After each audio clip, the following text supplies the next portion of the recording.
Salam sejahtera saya ucapkan kepada pensyarah Encik Ibrahim Mashri bin Muhammad. Hari ini saya akan membentangkan tentang pengenalan Tun Jangkut. Tun Jangkut atau Haji Mat Hassan bin Panglima Munas dilahirkan pada tahun 1850 di Kampung Saring, Mukin Jeram, Pasir Putih, Kelantan.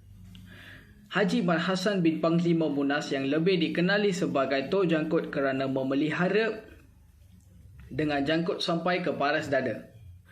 Beliau ialah seorang penentang kerajaan British.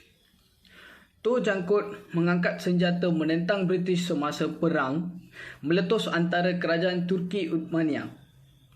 Pada tahun 1915, beliau telah dibunuh oleh kerajaan British semasa menentang pengenaan cukai oleh pihak British di Kelantan. Mayat Tun Jangkut telah dibawa ke Kotak Baru iaitu di Kelantan, diarak dan digantung songsang selama 4 jam di padang bank sebelum dikebumikan di Kampung Pasir Pekan. Nama saya Syamita. Saya akan membentangkan tentang objektif perjuangan Tun Jangkut. Yang pertama adalah penentangan langsung terhadap pentadbiran British. Yang kedua, Tengku Temmelong Long Abdul Jaafar mendakwa beliau ialah keturunan yang berhak menduduki Akta Kelantan kerana abang iparnya Tengku Ahmad Tengah bin Tengku Ahmad Ibn Sultan Mansur Riyad Shah Terengganu yang ditabal oleh Siam sebagai Sultan Kelantan untuk menggantikan ayahandanya Sultan Muhammad II tidak berhad terhadap Akta Kelantan kerana merupakan anak Terengganu. Yang ketiga, penentangan tidak langsung terhadap Sultan Muhammad IV kerana penerimaan perlindungan British dan satu cubaan untuk menggulingkan baginda. Pihak perisikan Inggeris mendapati bahawa terdapat kerabat di Raja Kelantan yang membantu di dalam perang ini. Yang terakhir ialah sampai sekarang keturunan Tengku Long Abdul Jaafar masih menuntut Akta Kelantan di mahkamah seperti yang dilakukan oleh Ahli Majlis Perajaan Kelantan YM Tengku Iskandar Ibn Tengku Panglima Raja Long Ahmad Ibn Tengku Temmelong Long Abdul Jaafar Yang Amat Mulia Tengku Panglima Raja Long Ahmad kepada cucunya ketika terlantar kering selama 2 minggu yang membawa kepada kemangkatannya pada tahun 1989 supaya anak cucunya tidak melupakan bahawa mereka ialah pewaris sah Akta Kelantan, tetapi dinafikan hak kerana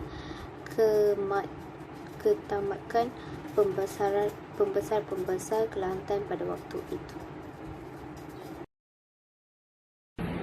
Nama saya Narendra Nambiar. Saya akan memberitahu mengenai peristiwa Tun Jangkut. Pada 29 April 1915, Sarjan Chi Wan Sulaiman yang diiringi oleh 6 orang anggota polis telah menemui Tun Jangkut di Kampung Tok Akib. Ketika tiba di kampung itu, Mat Hassan sedang berucap di hadapan kira-kira 1,000 penduduk yang kebanyakannya bersenjata. Sarjan Sulaiman telah menerangkan maksud kedatangannya dan telah menjemput Tun Jangkut datang ke Pasir Putih untuk berjumpa ketua jajahan. Tun Jangkut telah bersetuju dengan pemerintahan tersebut, walau bagaimanapun telah berlaku pertengkaran semasa hendak meninggalkan tempat itu. Kerana Tun Jangkut tidak mahu berjalan di hadapan dengan diiringi oleh polis di belakangnya seperti orang salah. Semasa pertengkaran tersebut, Tun Jangkut telah menikam Sarjan Chi Wan Sulaiman dengan kerisnya menyebabkan beliau meninggal dunia. Terima kasih. Latar belakang. Nama sebenar Haji Mat Hassan bin Munas dikenali sebagai Tun Jangkut kerana beliau menyimpan janggut sehingga ke paras dada. Dilahir pada tahun 1853 di Kampung Jeram, Pasir Putih, Kelantan. Ia mendapat pendidikan pondok di Kelantan dan Mekah.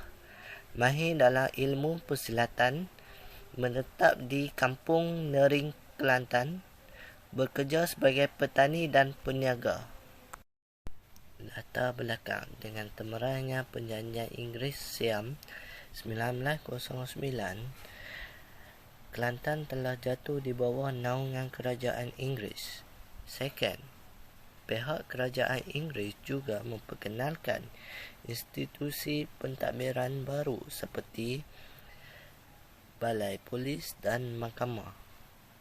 Third, di peringkat daerah, termasuk juga di peringkat Pasir Putih yang sebelumnya dikenali sebagai Pekalan Limbungan.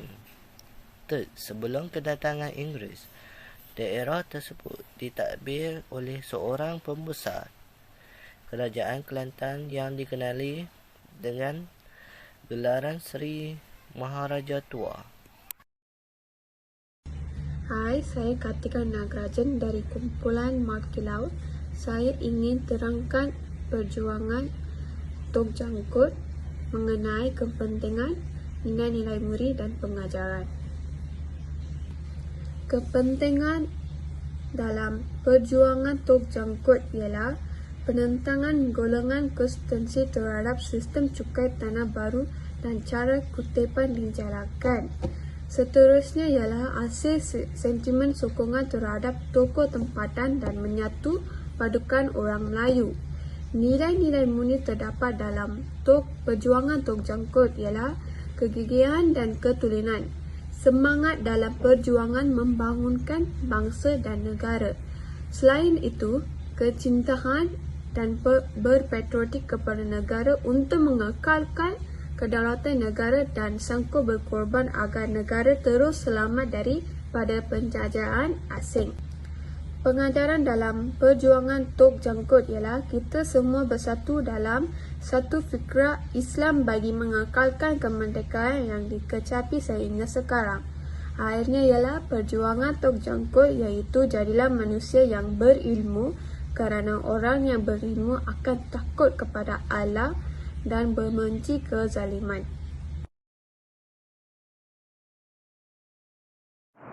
Okey, seterusnya nama saya Hubungan Rajendran. Punca peristiwa lebih kurang pada tahun 1914, Abdul Latif, seorang yang berasal dari Singapura, telah dilatih menjadi ketua daerah di daerah Pasir Putih. Abdul Latif telah menguatkuasa semua undang-undang cukai kerajaan Kelantan, termasuk tiap-tiap seorang dikenakan cukai kelapa RM1 setahun, pokok buah-buahan 1/2 sen sepokok, pokok kelapa 3 sen sepokok, Sri 5 menunjukkan kerambu dan lembu 20 sen seekor, anjing dan babi 50 sen seekor, pokok kayu keras seperti tembusu dan mengada dan lain-lain yang boleh membiarkan bahan binaan rumah RM1 sepokok, hasil tanah 60 sen seekor. Penduduk yang 6 bayar cukai dikenakan hukuman denda atau penjara, melainkan cukai dijalankan di pejabat daerah Pasir Putih dan dilaksanakan oleh seorang pekerja, disebabkan tenaga kerja dan terhad akan membayar cukai dan terpaksa menunggu selama 3 hari tapi masih tidak mendapat pembayaran cukai. Okey, ini dari saya. Terima kasih. Hai, saya Syamimi Amalina daripada grup Tok Jangkut. Saya akan membentangkan tentang kesan-kesan dalam peristiwa Tok Jangkut. Kesan yang pertama, 12 orang petani terkorban dan semua pemimpin petani ditangkap, termasuk Haji Abdul Rahman Limbong. Kesan yang kedua, pada tahun 1928, mereka ditemu bicarakan di Kuala Terengganu. Kesan yang ketiga, Haji Abdul Rahman Limbong dihalau ke luar negeri, dihantar ke Mekah atas tuduhan dia mencetuskan dan membangkitkan kebangkitan di Terengganu. Sekian, terima kasih. Sinopsis. Kita harus mempunyai sangat perjuangan seperti pejuang terdahulu yang berani dan tidak mudah berputus asa. Seterusnya adalah kita perlu menghargai, bersyukur, mencintai dan menjaga keamanan negara kita. Meskipun kebangkitan pada tahun 1915 berjaya dipatahkan dari British, tetapi semangat juang mereka menjadi sejarah kebangsaan kita. Rakyat Malaysia hendaklah mempunyai semangat patriotik yang sanggup berkorban agar negara, terus selamat daripada penjajah. Thank you. Nama saya Kaliarsi. Saya ingin membentangkan tentang nilai-nilai yang terdapat dalam perjuangan Tok Jangkut. Nilai-nilai yang terdapat dalam perjuangan Tok Jangkut adalah kegigihan dan ketulinan semangat dalam perjuangan membangunkan bangsa dan negara, dan kecintaan dan berpatriotik kepada negara untuk mengekalkan kedaulatan negara dan sanggup berkorban agar negara terus selamat daripada penjajah asing. Hai, saya Yogani Soren. Hari ini saya nak terangkan tentang pengajaran. Pengajaran yang terdapat dalam perjuangan Tok Jangkut iaitu, jadilah manusia yang berilmu, kerana orang yang berilmu akan takut kepada Allah dan membenci kezaliman. Seterusnya, sentiasa mendapangi golongan ulama, kerana kebenaran akan sentiasa berada dengan ulama. Contohilah dan teladinilah pejuang-pejuang Islam yang terdahulu, walaupun nama mereka tiada dalam sejarah kemerdekaan negara, kerana nama mereka sudah pun terpahat di syurga. Selanjutnya, kita semua bersatu dalam satu fikrah Islam bagi mengekalkan kemerdekaan yang dikecapi sehingga sekarang. Hidup ini mesti berjasa kepada agama, bangsa dan negara. Bebaslah diri kamu dari belanggu-belanggu idealisme yang pelbagai kepada fikrah yang satu, iaitu fikrah Islam. Nescaya kamu akan merdeka selama-lamanya. Itunya daripada saya. Terima kasih. Salam sejahtera, saya Shiva. Kesimpulannya, kisah perjuangan Tok Jangkut memberi inspirasi kepada kami semua untuk lebih berani menentang penjajahan. Selain itu, kita sebagai generasi muda perlu mencontohi perjuangan Tok Jangkut agar menjadi teladan dan pengajaran kepada kita semua. Di samping itu, pejuang-pejuang kemerdekaan negara ini telah banyak berjasa dalam perjuangan kemerdekaan untuk tanah Melayu. Menyorot kembali kepada sejarah perjuangan kemerdekaan di Malaysia, tanah Melayu mahu tidak mahu ianya menjurus kepada membincangkan berkenaan berihal kehebatan penentangan tokoh-tokoh seperti Tok Jangkut. Seterusnya, penentangan terhadap penjajah pada era sebelumnya adalah lebih bersifat idealistik. Kepentingannya juga adalah kepentingan individu atau cenderung kepada kelompok kecil yang diwakilkannya.